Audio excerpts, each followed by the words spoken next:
Ironheart, Season 1, Episode 5.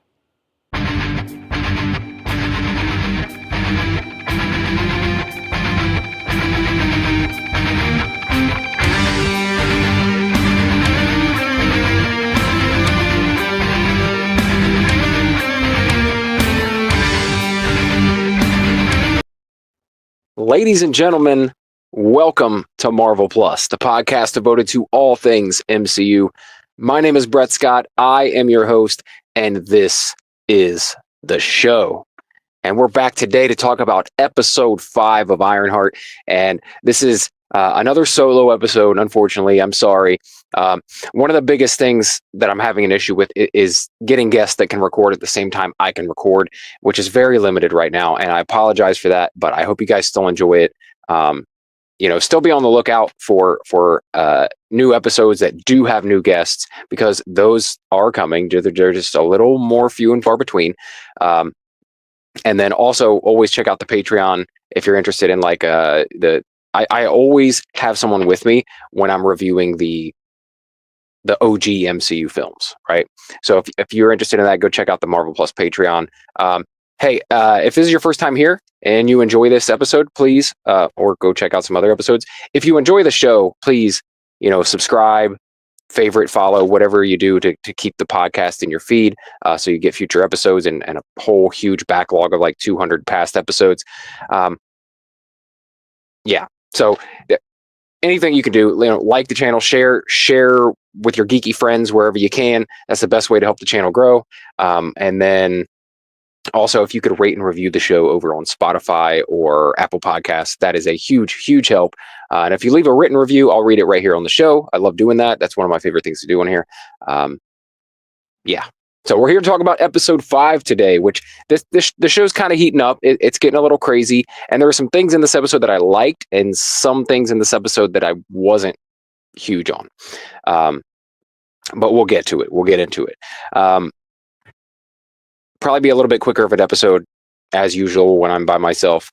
Just no one to go back and forth with. But I do encourage you guys, if you want to talk about this episode, you can hit me up anywhere on social media at Real Brett Scott, or you can come join the Marvel Plus Facebook group. Just type in Marvel Plus Podcast in the search bar on Facebook, and come join the conversation.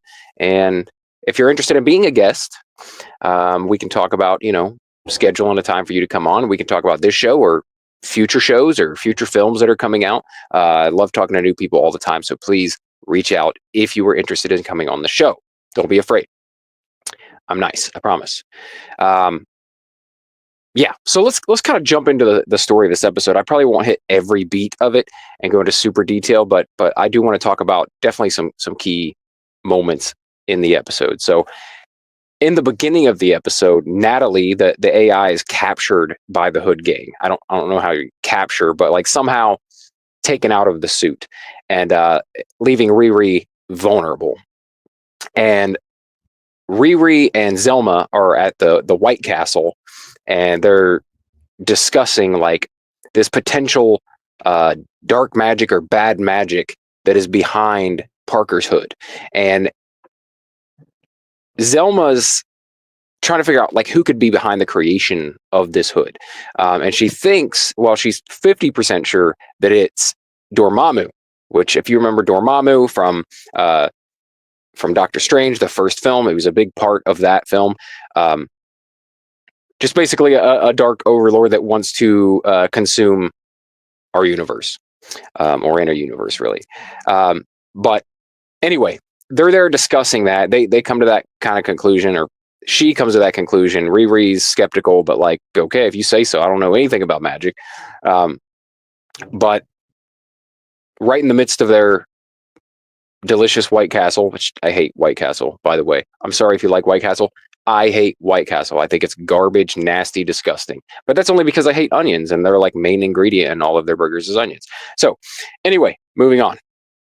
White Castle hate aside, the Hood's gang comes in and attacks Riri right in the middle of White Castle. And they have this huge throwdown, which, right from the outset, I'm like, what's she going to do? okay, at least two of this gang are like skilled fighters. That's what they're there for. They're the muscle. What is Riri going to do without her suit? Because Natalie's missing. She can't summon her suit to her, and she's completely vulnerable, right? She just has to literally fight them mano a mano or womano womano. I don't know, however you say that, one on one.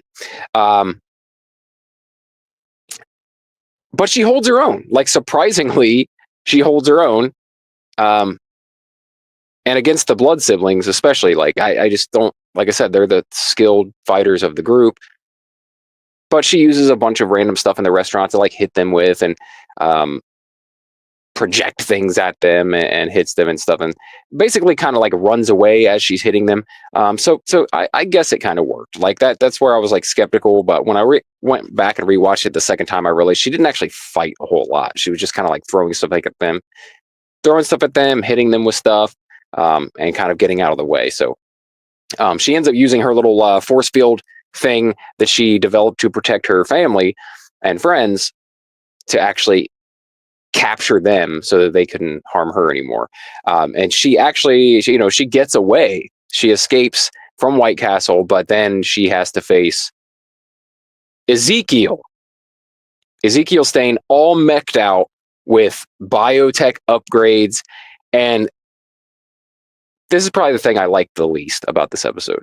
I just don't like the visuals of it. I don't like it. He just looks like a normal guy, but you're to believe that he kind of has these mechanical upgrades, right? Like biological, mechanical, biotech upgrades, which is fine. I mean, it's Marvel, it's MCU. I can buy it. I can buy having powers, but I don't know. I guess I wanted him to look more mechanized or something. He just looked like a dude, and he can like shoot lightning and do all this stuff, but he just looks like a dude. So I don't know. Maybe the budget was all used in the flying suit scenes, but yeah, he's just a guy, and he can like shoot lightning, and he can like manipulate stuff and control technology, and basically in this fight with her, he like shuts down her suit because it's like solar and wind powered or whatever, and he's able to manipulate that, shut down the suit, and it basically just becomes like a shell, an encasing. Of her own demise, like she's just stuck in it, and he's beating the hell out of her. Destroys the suit, but stops short of killing her, which is what Parker actually wanted him to do. So he doesn't kill her. He leaves her alive, even though he's supposed to kill her. And then later he has to like make up excuses to Parker, like, yeah, I think she was dead. She had to be, right? But yeah, I mean, he wipes the floor with her. That's another thing too, is super OP, like way too overpowered, and just like crushed Riri's suit like it was nothing. But remember too, it's the suit is not like, this is not Tony's suit, right? This is not the best version of the suit that it could be. She was still working on it. It was a work in progress. So I'll take that into account when going forward. But yeah, he leaves her alive, and then we get kind of an update on Parker. Parker in this episode is going further and further down the dark path, being led, we assume, by this dark force that is behind this hood that he can't take off. His lesions on his body are getting worse. They're starting to creep up his face now, and he's just acting more evil and diabolical, right? Well, he goes to finally face, without his team. His team all quit on him. They realize he's out of control, and they're like, people are dying around them, and he possibly killed one of them, and they're just like, nah, I'm done. And he's like, fine, good riddance, I don't need you, which is crazy. That's obviously the hood talking, because he 100% needs them. Like, he's just been the guy giving the orders pretty much. He intervenes here and there, but like for the most part, that team is doing all the fucking work. So yeah, he's all big balls. It's like he's on a coke binge, right? Like, he's just like, yeah, fine, go, I don't need you, I can do it on my own. And potentially the biggest kind of heist of all is his father, which I'm pretty sure they alluded to that like this entire series. They kept showing his dad on TV talking. Did they say it was his dad? I don't know. I mean, he had the same last name, so I assumed it was his dad this whole time. if they didn't make that clear. Anyway, he's like the top dog that he's really after. He's the tech company he really wants to take over. He wants to take everything his father has. We don't know why yet, but we get introduced that into this episode.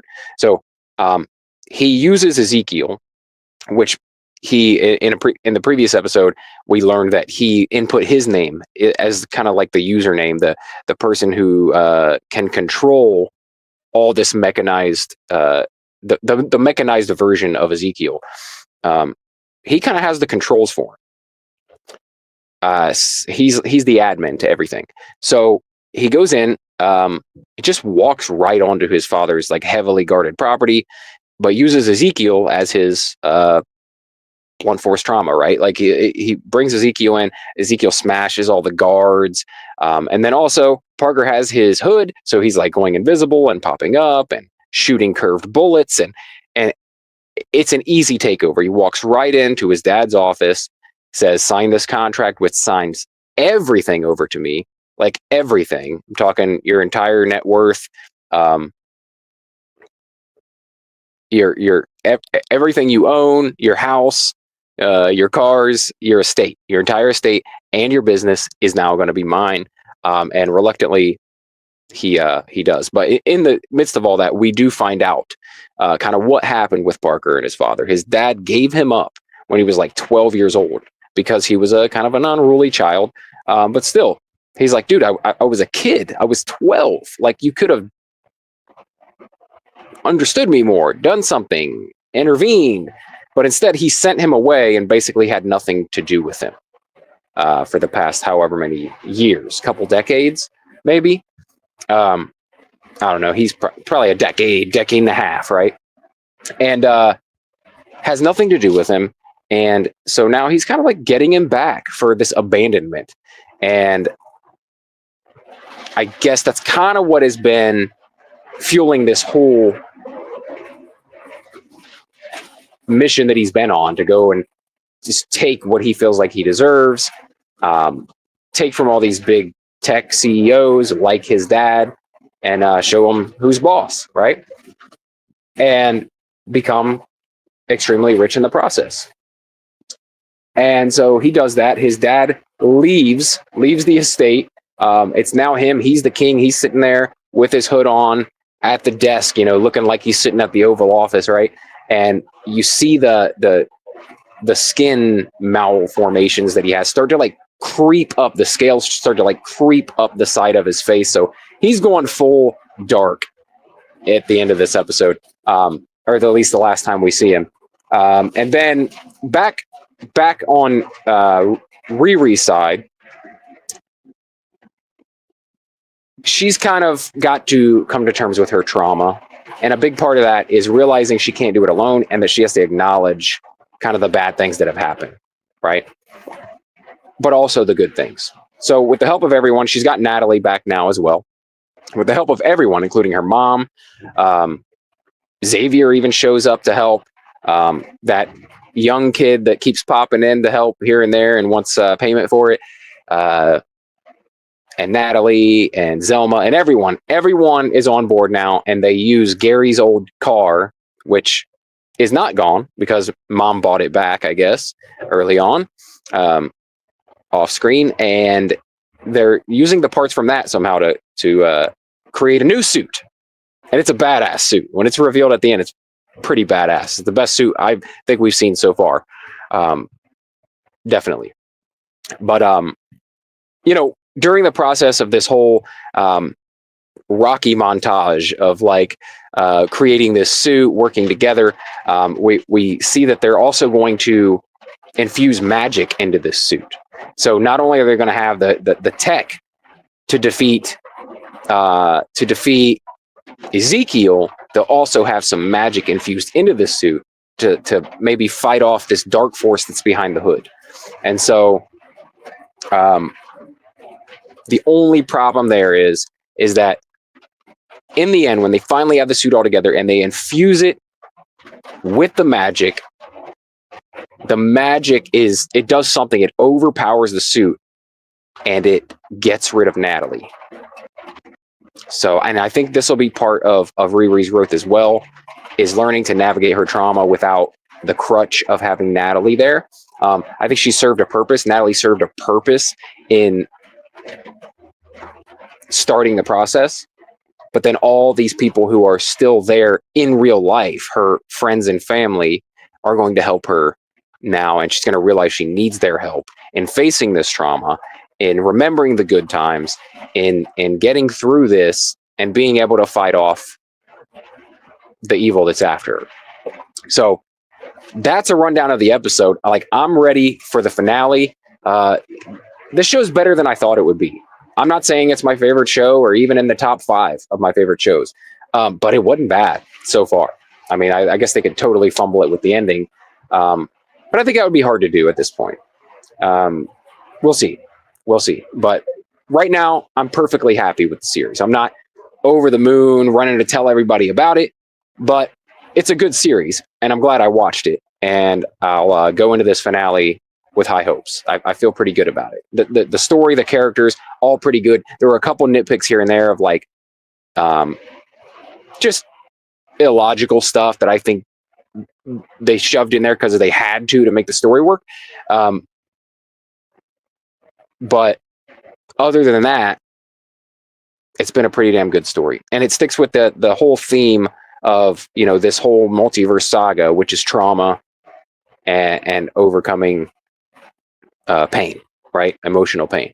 So that's how I'm feeling about it. I'd like to know how you guys feel about it. Let me know. Like I said, reach out on social media at RealBrettScott, or you can email the show, marvelpluspodcast@gmail.com. Also, you can send emails there if you are interested in being a guest on the show. Don't forget to subscribe to the podcast so that you get future episodes. Rate and review the podcast over on Spotify and Apple Music or Apple Podcasts, and anywhere really, wherever you listen to your podcast. If there's an option to rate or review the show, please do. Share the show with your geeky friends who also still love the MCU.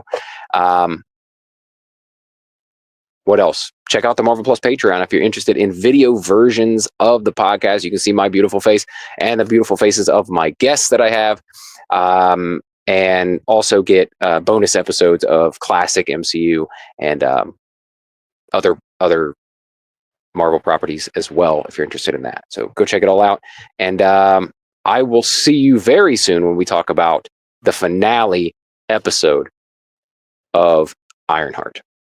Thank you guys. As always, my name is Brett Scott, and this has been Marvel Plus.